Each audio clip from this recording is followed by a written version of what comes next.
If you're a true football fan, it's almost guaranteed that you know about Leicester City's iconic Premier League win. With the likes of Mahrez, Kanté and Jamie Vardy, the Foxes did the unthinkable, and as a consequence, not only did they win the most coveted prize in England, but also earned themselves a spot in the Champions League in the next season.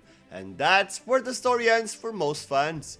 But the thing is, their Champions League campaign was also a remarkable story full of upsets, and it definitely deserves more recognition. So, we're Thorn FC, and this is a story behind Leicester City's forgotten Champions League run. But before we start, if this isn't the first time watching this channel, please consider subscribing. With your help, we've already achieved 2,000 subscribers, and now it's time to aim at 10,000. For starters, let me give you some context. After winning the league, the Foxes were raided left and right by every big club in Europe trying to take their best players. Surprisingly though, out of their most relevant players, Leicester only lost N'Golo Kanté.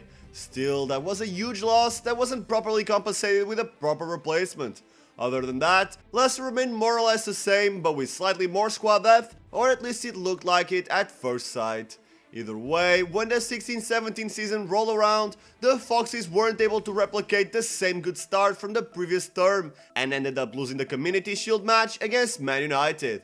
When it comes to the Premier League title defense, they were only able to win a single match out of their first 4 fixtures. Things were not looking good, but a lucky Champions League draw gave some hope for Leicester. They got one of the most accessible teams out of Pot 2 with FC Porto, and also dodged several decent teams from Pot 3 and Pot 4 when they were drawn with Club Brugge and Copenhagen. Nonetheless, no one at the time expected them to have such a positive debut in the toughest club competition in the world.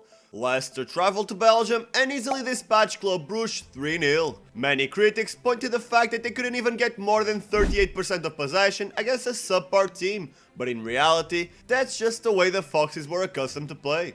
The fact of the matter is that their 3-0 beatdown was the best result by a debutant team since Atletico Madrid back in 1996.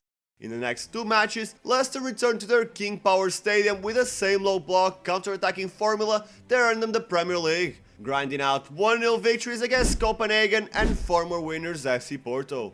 With 9 points in their first 3 matches, the Foxes had their presence in the round of 16 in the palm of their hands. But while their form was terrific in Europe, their situation couldn't possibly be worse in England.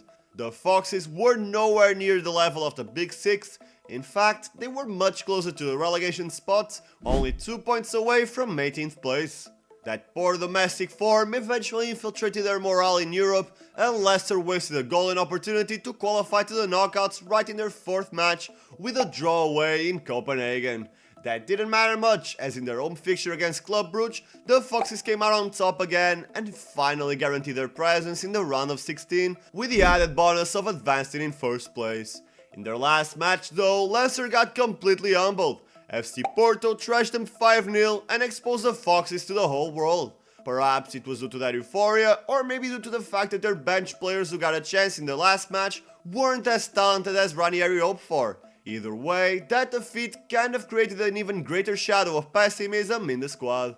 Almost 2 months went by from their last group stage match until their first encounter with Sevilla in the round of 16, but in that period, the Foxes only won 4 out of their 15 matches.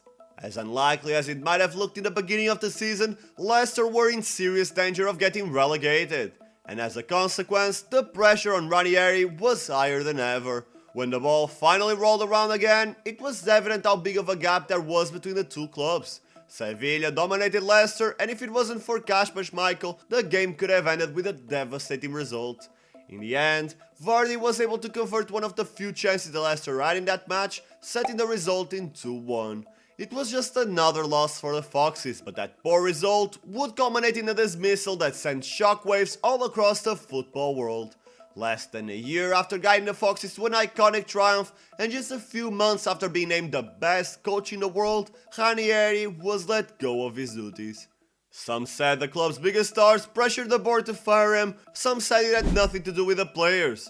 We'll never truly know what happened, but even though it looked heartless to fire the Tinkerman, the morale of the squad and their results improved a lot. The Foxes embarked on a 6-match winning streak, which included a win against Liverpool and of course a 2-0 home triumph against Sevilla that against all odds guaranteed their presence in the quarterfinals of the Champions League.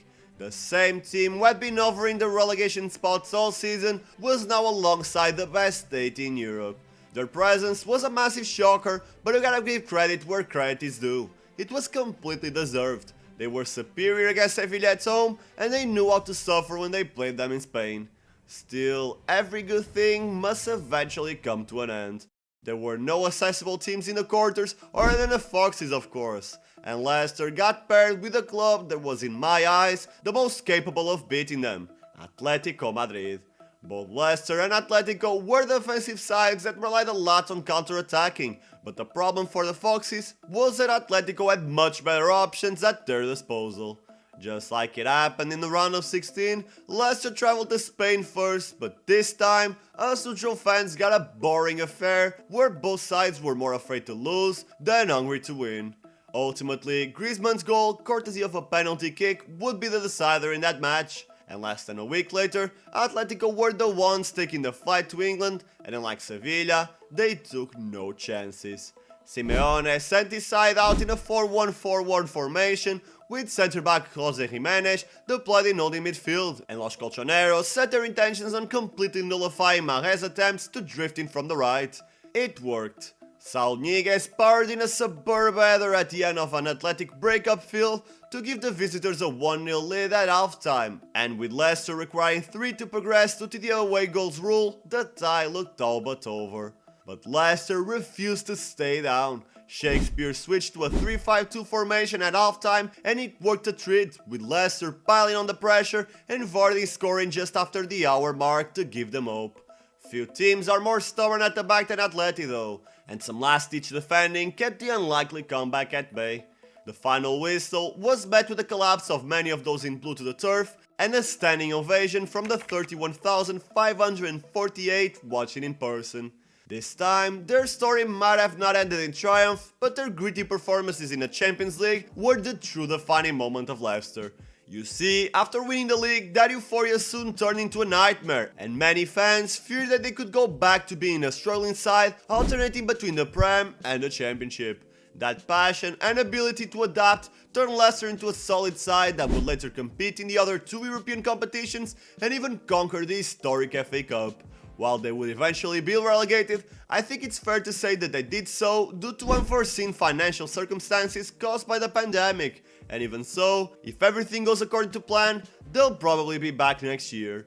But tell me, do you think you're still gonna see Leicester in the Champions League again in your lifetime? Let me know your opinion in the comments. Drop a like if you want to watch more content like this, and subscribe to never miss the most interesting football discussions, surprising stories, and controversial top 10 lists. Thank you for watching until the end, I appreciate you, and I will see you soon.